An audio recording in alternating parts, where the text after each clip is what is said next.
Hello everyone, welcome to Simply Crack. CGL 2022 के mains के conduct होने में अब सिर्फ 20 दिनों का टाइम बाकी है। और अगर आपने इस वीडियो में बताई गई चीज़ों को फॉलो किया तो मैं आपको गारंटी देता हूँ, आपका जो भी स्कोर बन रहा है उसमें आप 30 से 40 नंबर एक्स्ट्रा ही स्कोर करोगे। ये जो मैंने यहाँ स्कोर लिखा है ये कोई कट ऑफ नहीं है, लेकिन अगर आप इन कैटेगरी से बिलोंग करते हो और आपके जो मार्क्स का रेंज है मॉक टेस्ट में वो इस स्कोर के आसपास है, तो बहुत अच्छे चांसेस हैं कि आपको इस बार एक जॉब मिल जाए। ऑब्वियसली ये जो मैंने बताया है वो कोई कट ऑफ नहीं है, लेकिन अगर आप इस स्कोर में 30 से 40 मार्क्स ऐड कर देते हो तो आपको डेफिनेटली एक जॉब मिल जाएगी सीजीएल 2022 में। वीडियो शुरू करने से पहले मैं आपको बता दूं, ऑलिव बोर्ड की वेबसाइट पे एक लाइव टेस्ट चल रहा है। ये बिल्कुल फ्री है आप सबके लिए। इसकी वैलिडिटी 11th और 12th फेब तक है। जिसको भी अपनी रैंकिंग और अपनी प्रिपरेशन को चेक करना है कि वो कहाँ स्टैंड करते हैं, वो इस टेस्ट को जाके अटेम्प्ट ज़रूर करिए, क्योंकि ये इंडिया का अभी तक का सबसे ज़्यादा अटेम्प्ट होने वाला टेस्ट है। 10 लाख से प्लस एस्पिरेंट आप देख सकते हैं इसको दे चुके हैं, तो आप जाके ये मॉक टेस्ट दे सकते हैं। इसका लिंक मैं डिस्क्रिप्शन में दे दूंगा। अब सबसे पहले बात करते हैं कंप्यूटर और टाइपिंग की। देखो, इस बार इसके बारे में कोई ज़्यादा बात नहीं कर रहा, लेकिन आप मानो या ना मानो बहुत सारे लोग कंप्यूटर और टाइपिंग में फंसने वाले हैं इस बार। एसएससी के नोटिफिकेशन में ये बताया गया है कि कंप्यूटर क्वालिफाइंग है और इसका कट ऑफ 30% रहेगा। उसी नोटिफिकेशन में उन्होंने एक चीज़ और बताई है, जो सीपीटी पोस्ट है, मतलब आपकी मेजॉरिटी 4600 ग्रेड पे की पोस्ट, उसके लिए हायर क्वालिफाइंग स्टैंडर्ड सेट होगा। और ये जो हायर क्वालिफाइंग स्टैंडर्ड की बात है वो कंप्यूटर के लिए भी कही गई है और टाइपिंग के लिए भी कही गई है। कंप्यूटर में हो सकता है अगर इन्होंने 30% कट ऑफ बताया है, तो हायर क्वालिफाइंग स्टैंडर्ड के हिसाब से आप देखो तो ये मान सकते हैं कि 50% या 60% हो सकता है सीपीटी पोस्ट के लिए। तो आपको अपनी प्रिपरेशन में कंप्यूटर और टाइपिंग दोनों को ही इग्नोर नहीं करना, और इसके लिए मैंने वीडियो भी बना रखी है, उसका लिंक मैं डिस्क्रिप्शन में दे दूंगा, आप वहाँ से उसे देख सकते हैं। अब ये जो आखिरी 20 दिन रह गए हैं उसमें आपको कोशिश करनी है कि आपको अपना मटेरियल बहुत ही लिमिटेड रखना है। आगे वीडियो में बताऊंगा कि मैथ्स में आप क्या कर सकते हैं इन बचे हुए दिनों में, जीके और इंग्लिश में क्या कर सकते हैं। अभी आपको बहुत ज़्यादा पढ़ने की कोशिश नहीं करनी है, क्योंकि इससे आपके दिमाग में एक साइकोलॉजिकल प्रेशर बनेगा और रियलिटी यह है कि आप उस प्रेशर में कुछ भी नहीं कर पाओगे। दूसरा पॉइंट यह है कि अब से आपको डेली मॉक्स लगाना है, लेकिन उन मॉक्स में जो आपके मार्क्स आ रहे हैं उनको ज़्यादा सीरियसली नहीं लेना। अभी कोई भी वेबसाइट हो, चाहे वो ऑलिव बोर्ड हो, चाहे वो टेक्स्ट बुक हो, चाहे आप किसी भी और वेबसाइट पे दे रहे हो, प्रॉब्लम क्या है कि आप कोई भी टेस्ट दे लो, उसमें जो क्वेश्चंस हैं वो बिल्कुल एग्जैक्ट सेम नहीं है जैसा आपका मेंस होगा। मेंस में जो भी क्वेश्चंस आएंगे वो थोड़े डुएबल से होंगे। काफ़ी बार जो मॉक टेस्ट क्रिएट किए जाते हैं उसमें ऐसे क्वेश्चंस होते हैं जो आप नहीं कर सकते, तो इसके लिए आपका स्कोर भी कम हो जाता है। तो आप इसके जो स्कोर्स हैं, जो मॉक्स में आप स्कोर कर रहे हो, उसको उतना सीरियसली नहीं लेना है। आपको सिर्फ अटेम्प्ट करना है और उसमें कोशिश करनी है कि आप बेस्ट स्कोर कर पाओ जितना आपकी एबिलिटी है, जितना आपने पढ़ा है। अब जितना टाइम बचा है एग्जामिनेशन में, ये समझो आपकी एक 100 मीटर रेस है। अब आपके सोचने का टाइम चला गया। अब जो टाइम है वो है एग्जीक्यूशन का। आपके जो भी प्लान्स है अब टाइम आ गया है उनको बिना सोचे एग्जीक्यूट करने का। बैठ के सोचने से आप सिर्फ चीज़ों को प्रोक्रेस्टिनेट करोगे, आपका एग्जाम आ जाएगा और आप कुछ भी नहीं कर पाओगे। सबसे पहले बात करते हैं रीजनिंग सेक्शन की। ये जो बचे हुए 20 दिनों का टाइम है उसमें आप अपने रीजनिंग सेक्शन को बहुत अच्छा कर सकते हो। रीजनिंग सेक्शन के अच्छे होने से मेरा मतलब है कि इसमें आपकी स्पीड भी अच्छी हो और इसमें आपकी एक्यूरेसी भी अच्छी हो।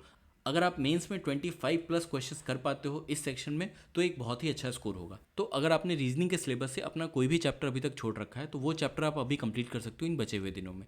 इसके अलावा सीजीएल 2022 के क्वेश्चंस, सीजीएल 2020 के क्वेश्चंस और सीपीओ 2022 के क्वेश्चंस, ये आपको डेफिनेटली करके जाने हैं एग्जाम में। इन पेपर्स में जो रीजनिंग के टफ टॉपिक्स हैं जैसे नंबर सीरीज, कोडिंग, डिकोडिंग, उनको आप अलग से मार्क करो और बार बार उनसे प्रैक्टिस करो। हो सकता है कि वही सिमिलर पैटर्न आपको मेंस के एग्जामिनेशन में रिपीट हो जाए। अब बात करते हैं मैथ्स सेक्शन की।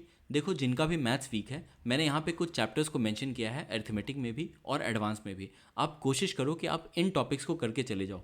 20 दिन में ये चीज़ें डुएबल हैं और मैं आपको बताता हूँ कि आपको इसको करना कैसे है।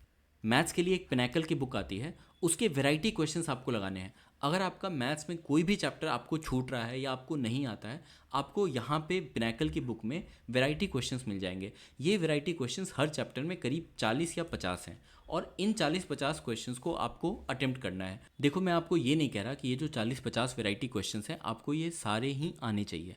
आपको ये सारे लगाने हैं। आप बैठ के इसको कोशिश करो और खुद से कोशिश करो। इसमें से आप trust me at least 70 to 80% question अपने आप समझ सकते हो।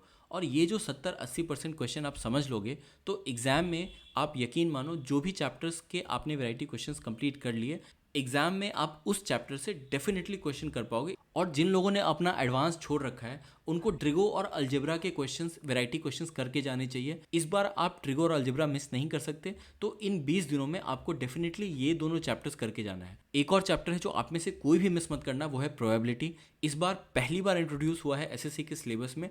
काफ़ी चांसेस हैं कि जो क्वेश्चन इसमें से आए वो बहुत ही बेसिक हो। यूट्यूब पे आपको काफ़ी सारे लेक्चर्स मिल जाएंगे, तो मेक श्योर कि आपका प्रोबेबिलिटी का चैप्टर बहुत अच्छे से किया गया हो। बात करते हैं इंग्लिश की। इंग्लिश में आपको काफ़ी टाइम मिलेगा एग्जामिनेशन हॉल में, तो यहाँ पे आपको जो भी कॉम्प्रिहेंशन और क्लोज टेस्ट आएंगे उसमें आप काफ़ी टाइम देके इनको सॉल्व कर सकते हो। इस सब्जेक्ट में अगर आप ऐसा सोचते हो कि आपकी इंग्लिश बहुत अच्छी है और आप ग्रामर छोड़ के जा सकते हो, तो मैं आपसे यही कहूँगा आप बिल्कुल ये गलती मत करो। जो ये 20 दिनों का टाइम बचा है उसमें आप यूट्यूब पे सर्च करना 120 रूल्स ऑफ ग्रामर, इसकी आप वीडियोस देख लो। इतना आप करके चले जाओ एग्जामिनेशन हॉल में, बहुत आपको हेल्प मिलेगी। अगर किसी ने अभी तक नीतू सिंह वॉल्यूम 1 या ग्रामर ठीक से नहीं भी पढ़ा, तो भी आप इतना तो करके एटलीस्ट एग्जाम में चले जाओ। वो कैब के लिए अभी के टाइम में आपको सिर्फ और सिर्फ इडियम्स और वन वर्ड पे फोकस करना चाहिए। इडियम्स और one word substitution previous year में जितने भी आए हैं, आप कोशिश करो कि उन सबको एक बार रिवाइज कर लो। एग्जाम में अगर ऑप्शन सामने आएगा तो आपको वो ऑटोमेटिकली याद हो जाएगा, इतना स्ट्रेस लेने की ज़रूरत नहीं है। बस वो आपकी आंखों के सामने से एक बार सारे निकाल लो, सारे जो इडियम्स और वन वर्ड प्रीवियस ईयर हैं वो आप देख के जाना एग्जामिनेशन हॉल में। अब बात करते हैं जीके जीएस की। देखो, अगर आपने अभी तक जीके जीएस को नहीं पढ़ा था तो इन 20 दिनों में कोशिश भी मत करना कि आप जीके जीएस पढ़ो। बस कर क्या सकते हो कि ये जो करंट अफेयर्स का पार्ट है वो आप डेफिनेटली करके जाओ एटलीस्ट 10 महीनों का। ये आपको स्टडी IQ की टॉप 300 MCQ की PDF होती है, वहाँ से आप कवर कर सकते। बात करते हैं स्टैटिक जीके की। देखो, इसमें TCS का एक बहुत ही फेवरेट टॉपिक होता है आर्ट एंड कल्चर, और उसमें भी डांसेस ऑफ इंडिया से काफ़ी सारे क्वेश्चन आते हैं। डांसेस ऑफ इंडिया को इस चैनल पे बहुत ही कॉम्प्रिहेंसिवली कवर करा दिया है हमने, एकदम SSC के पॉइंट ऑफ व्यू से करवाया है। जो कुछ भी रिलेवेंट है उसमें कवर करा दिया गया है। इसके प्लेलिस्ट का लिंक मैं डिस्क्रिप्शन में शेयर कर दूंगा, आप इसको जाके देखिए। काफ़ी चांसेस है कि मेंस में आपका इसमें से 1 या 2 क्वेश्चन आपको मिल जाए। इसके अलावा जो आर्ट एंड कल्चर के बाकी इंपॉर्टेंट टॉपिक्स हैं, हमारी पूरी कोशिश होगी कि मेन से पहले उसको कवर करा दिया जाए। अब आप में से जो लोग लास्ट के 20 दिनों में इंपॉर्टेंट टॉपिक्स पढ़ना चाहते हैं जीके के, उनके लिए मैंने लास्ट 20 डेज का स्टडी प्लान बना दिया है। इस PDF को आप यहाँ पे देख सकते हैं। इसमें मैंने जो सबसे इंपॉर्टेंट टॉपिक्स हैं TCS के उनको लिस्ट आउट कर दिया है सब्जेक्ट वाइज, और इसके साथ मैंने लूसेंट का पेज नंबर भी आपको बता दिया है। तो जिस भी टॉपिक में आपको इशू हो वो आप लूसेंट से भी पढ़ सकते हैं, और इस टॉपिक को आप यूट्यूब पे डालेंगे तो वहाँ से भी क्लियर कर सकते हैं। तो इस तरह आप जीके के सारे इंपॉर्टेंट टॉपिक्स अलग अलग सब्जेक्ट से कवर कर सकते हैं। ये PDF मैं आपको अपने टेलीग्राम चैनल पर अवेलेबल करा दूंगा। तो ये थी आपके लिए लास्ट 20 डेज स्ट्रैटेजी। अगर आपको इस चैनल का कंटेंट पसंद आता है तो प्लीज़ चैनल को सब्सक्राइब करें। Thank you.